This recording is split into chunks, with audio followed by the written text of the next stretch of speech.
সমস্যা হয় না। হ্যাঁ, দিছে তো জামাতের পরে, এটা খুতবা চলাকালীন বায়ানের সময় আপনারা ছেড়ে দিবেন সড়কটা। দেখা যেতে পারে মুমূর্ষু কোনো রুগী যাচ্ছে আর এখানে বসে দেখে সে মারা গেল, এটা দায়টা তাদের হবে যারা রোগটা আটকাইছে। কথা বুঝতে পেরেছেন? আমি কমিটিকে বলবো, এই ঐতিহ্যবাহী ঈদগাহ, এটা তো আমার পর্দাদা আল্লামা জহুরুদ্দিন আহমদ আব্বাসী জনপুরি রহমতুল্লাহ নামাজ পড়াইছেন, আমি যতটুকু শুনেছি প্রথম। এরপরে দাদা হুজুর আসেন নাই, আব্বা হুজুর আল্লামা নেসার আহমদ আব্বাসী জনপুরি রহমতুল্লাহ নামাজ পড়িয়েছেন প্রায় 30 বছর ঈদের নামাজ। আব্বা হুজুরের ইন্তেকালের পর থেকে আমি আসি প্রতি বছর।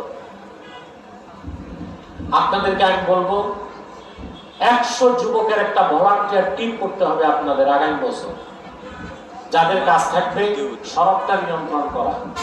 হাজার হাজার মানুষ যেখানে 10-12 জন পুলিশ